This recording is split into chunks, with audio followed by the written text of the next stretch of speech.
Chairman. Articles of Confederation now resolve this convention. The national government ought to be established. Consent to this Constitution.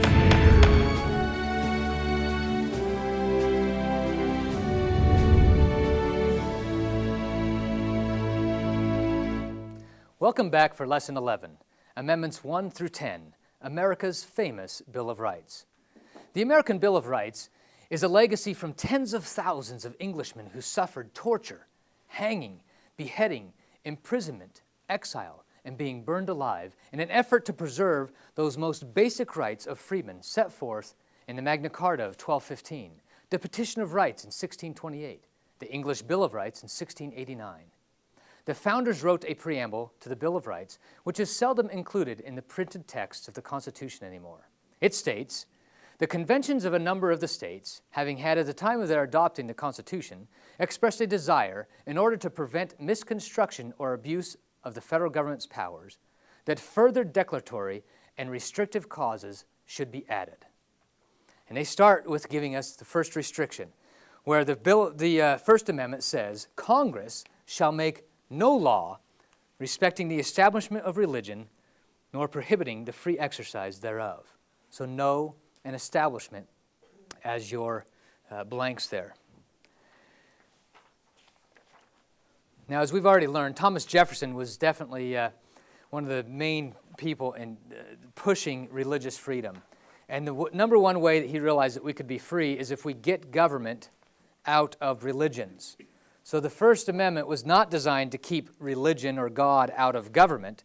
It was designed to keep government out of our religions. Okay? And so there is definitely a restriction there. And here we have a quote from George Washington. "We have an abundant reason to rejoice that in this land the light of truth and reason has triumphed over the power of bigotry and superstition, and that every person may here worship God according to the dictates of his own heart. In this enlightened age, and in this land of equal liberty, it is our boast that a man's religious tenets will not forfeit the protection of the laws, nor deprive him of the full respect and rights of citizenship to which he's entitled." You see, the founders were very experienced in living under the types of governments where you're restricted because of your religious beliefs. Because even many of the states through the colonial period had these state-sponsored religions. And so you had to pay taxes into those religions. And you couldn't even hold public office if you weren't members of certain religions. And so they were considered a lower class or second-class citizen if they were not the controlling religion of that colony. And so the founders wanted to strip that. And so George Washington was very excited when they succeeded for the most part in doing that. But here's one thing that's interesting. Number two, the founders had already declared in the Northwest Ordinance of 1787 that religion should be taught in schools. Schools is your blank there. So right there, now this is the first Congress that did it. And so we're talking about people like James Madison and others that were there, people who had helped write the Constitution. One of the very first things that they did is they put in the Constitution, or in this law, this Northwest Ordinance, that you needed to teach religion in schools. Well, now this is interesting. What's the first question that you ask if a law says you've got to teach religion in the school? Why isn't it? What religion? Which one? Right? Now, when Dr. Skousen was going through a lot of this research and stuff, he kept asking himself, what religion is the founders talking about?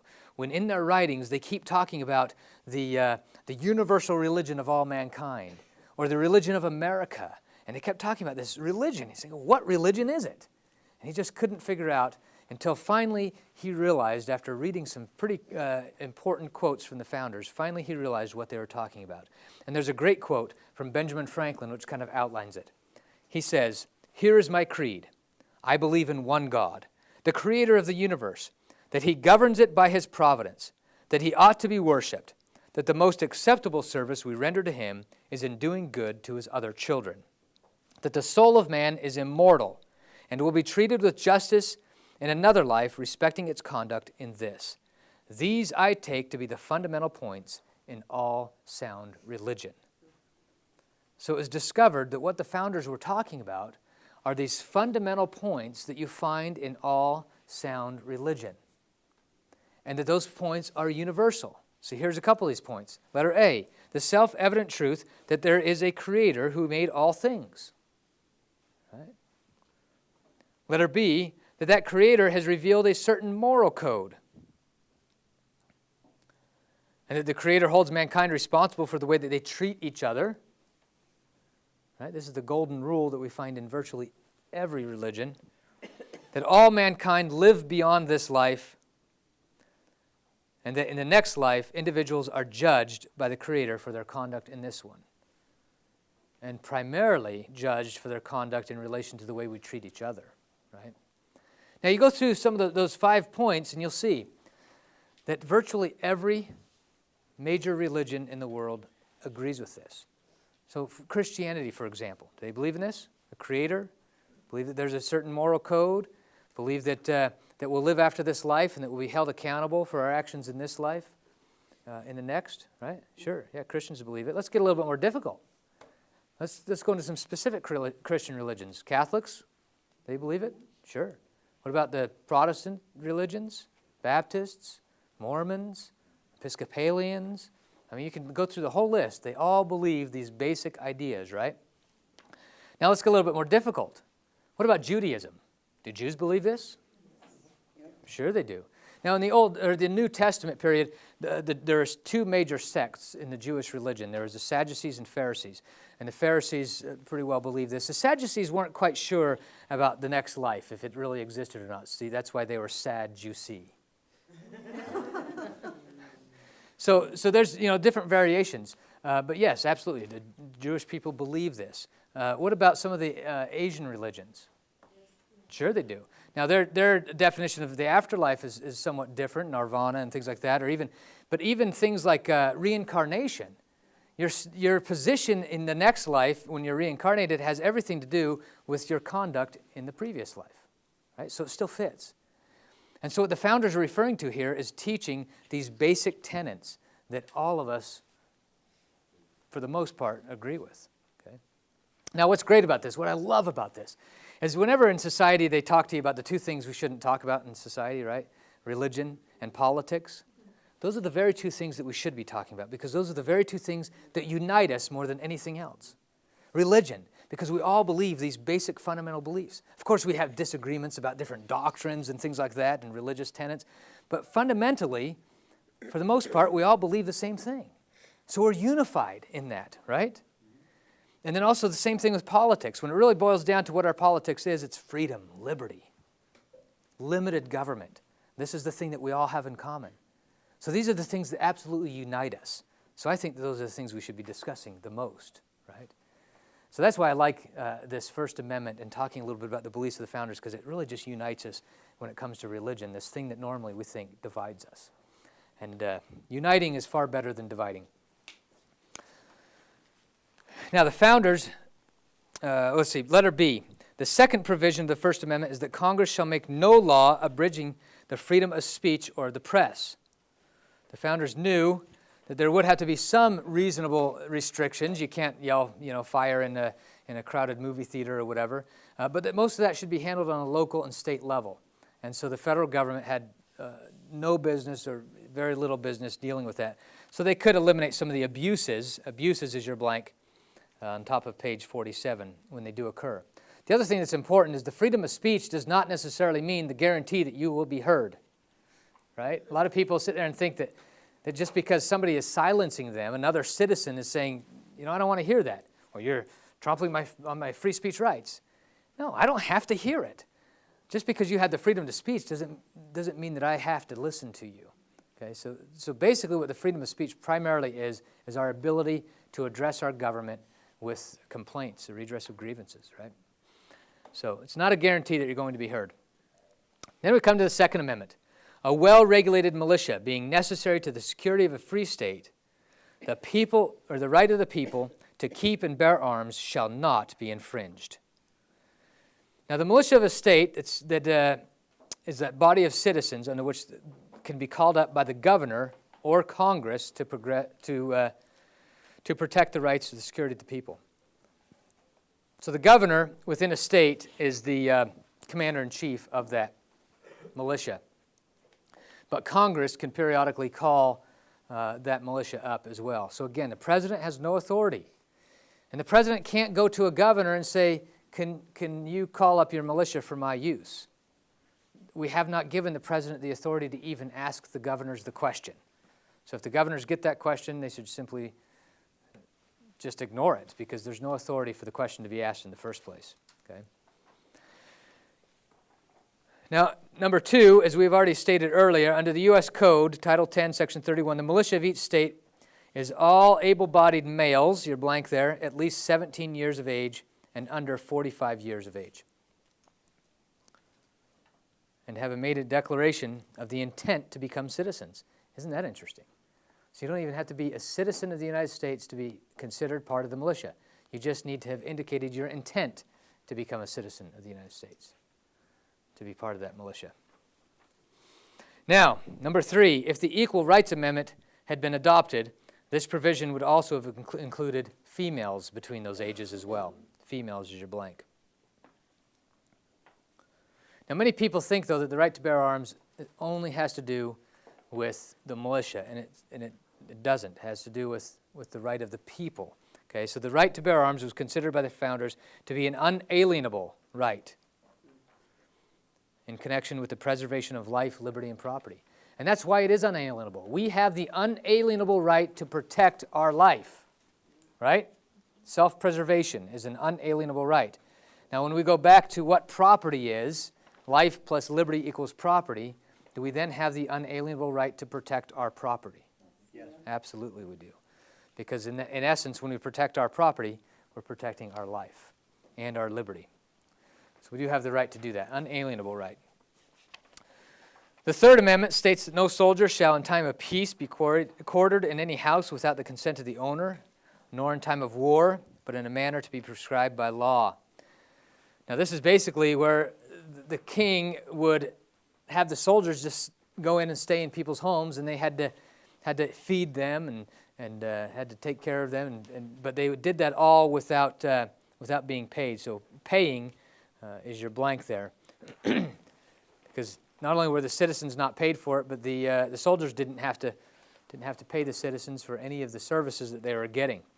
And this is a pretty bad situation, because not only was it taking things from the citizens without their consent, but soldiers can be pretty rough, especially in times of war. And can you imagine bringing some of these rough soldiers, sometimes very crude and not very respectful, can you imagine bringing them into your home when sometimes your husband is off, the sons and husbands are off fighting the war themselves, and so now you have a household of women, sometimes young women. That definitely is not a good circumstance for a family.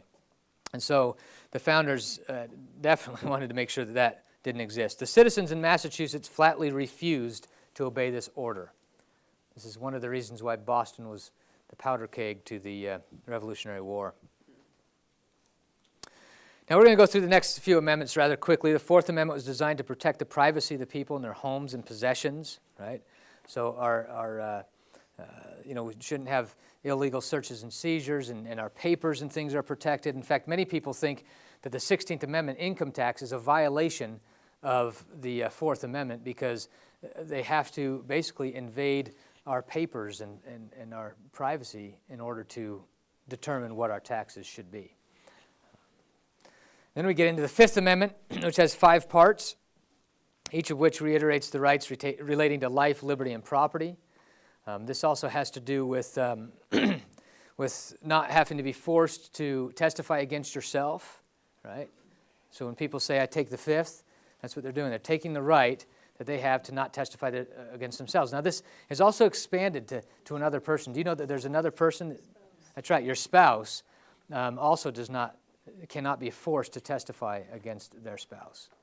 So there's kind of this extension there. So the other important thing on that particular Fifth Amendment is it protects our property. Our property can't be taken away without just compensation. Now the issue of eminent domain comes in with this. How does eminent domain work?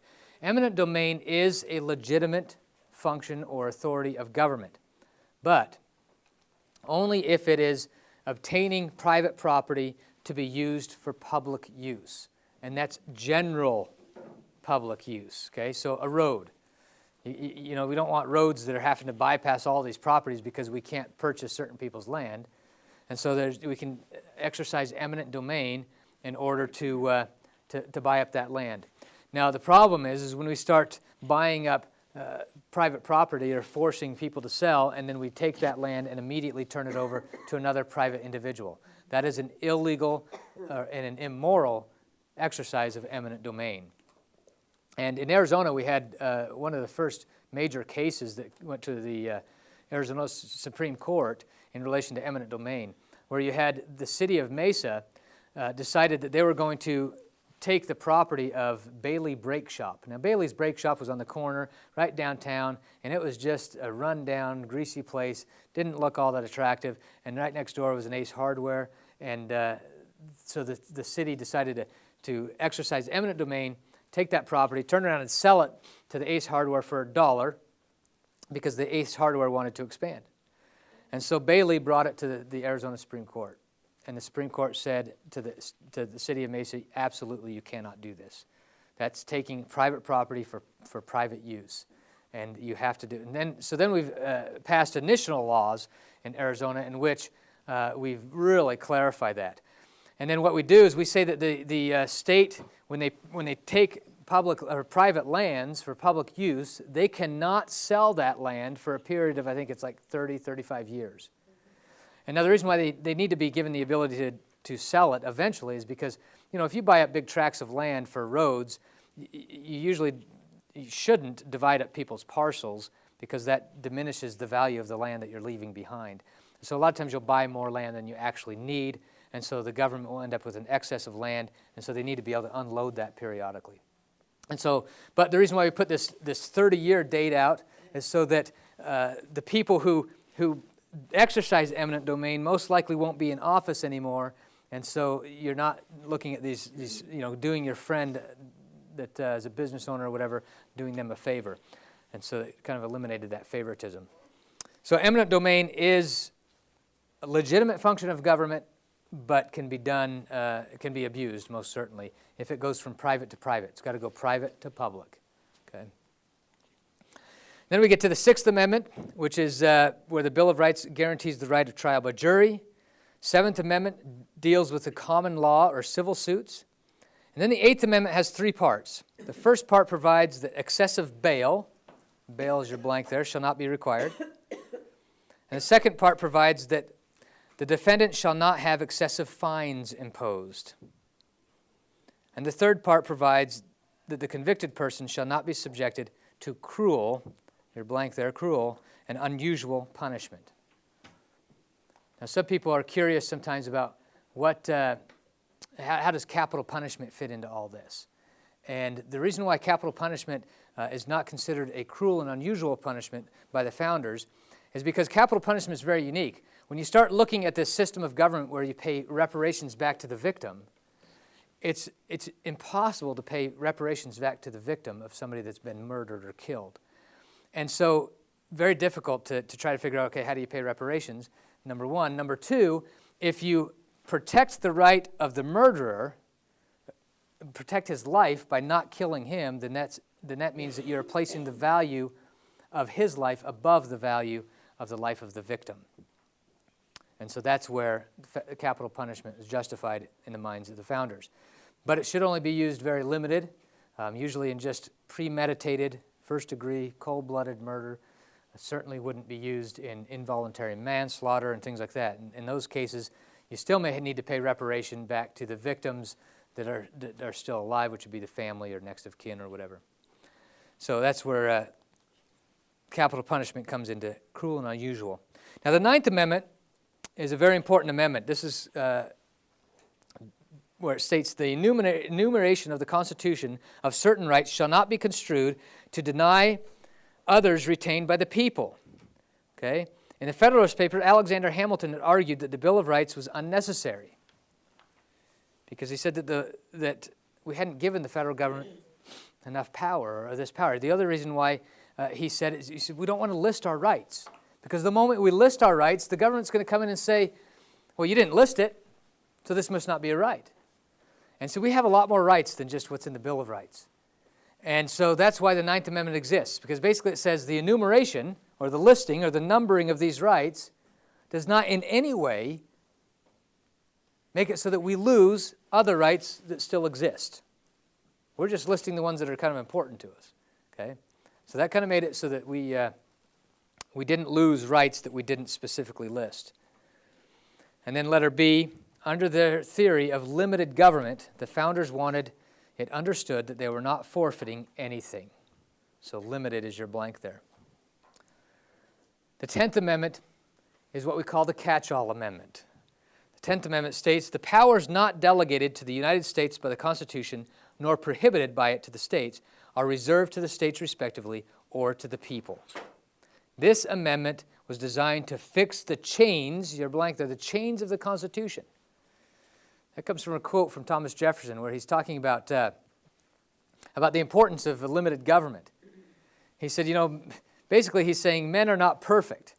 We're imperfect, we can be corrupted in things, and so enough of this talk, he said, about the integrity of man, because there's this talk about how we ought to give extra powers to the president because if we just elected a president that's got so much integrity, then everything will be fine. He said, enough of this talk about integrity. Let's bind them down with the chains of the Constitution. And so this is one of the ways that they did that, is they basically said, if it is not specifically spelled out in the Constitution that you have the authority to do something, you do not have the authority. Authority is your next blank. So if we haven't specifically said you can, then that means you can't. Yeah, Conrad. Yeah, I had a question on the 10th Amendment. Can that be utilized to neutralize laws like Obamacare, something like that? Well, the 10th Amendment definitely declares that if the Constitution doesn't say it, then the states, it's left to the states. So, yes, states can do what's called state nullification. And some people say this is kind of a radical idea, but we've been doing it since the beginning of the Constitution, and we do it quite often. In fact, a great example is the Real ID Act. George W. Bush signed in the Real ID Act, but because enough states have passed laws saying they're not going to participate, some states have just simply ignored it, they have not been able to implement the Real ID Act. And so in essence, it's nullified. The law still exists, it's still federal law, but it's nullified because the states are saying this isn't constitutional. And so the states can absolutely do that with things even like the Affordable Care Act. They can take that and they say, we're not going to participate because the federal government does not have the authority based on the 10th Amendment. And so those states can either pass laws making it illegal in their states, like we've done in Arizona, or they can just simply ignore it. And if you want to learn a little bit more about state nullification, you can go to study a particular document, a couple documents, called the Virginia and Kentucky Resolutions of 1798. And what those documents were produced, and the resolutions produced by James Madison and Thomas Jefferson. And that's where those two gentlemen basically established the doctrine of state nullification and where those states get that authority to do so. So very, very good reading, so highly recommend doing that. So basically this 10th Amendment made it so that if the Constitution doesn't specifically state that they have the authority to do something, they cannot do it. So that's why we call it the catch-all amendment, because if they forgot anything or if they failed to mention anything, then you can't do it. Basically, that kind of takes care of it all. So that concludes the study of the Bill of Rights. Now, the Bill of Rights was an amazing thing. When they were first started to go through and get all the suggestions from the states, there was over 117 different suggestions from the states on what they wanted amended right after they ratified it. And James Madison took them and he got all the similar ones, combined them all together, and he was able to put them together in about 14 different amendments. And Congress passed out 12, and the states ratified 10 of them. And so that's how we got to our first 10 amendments known as the famous American Bill of Rights. Thank you.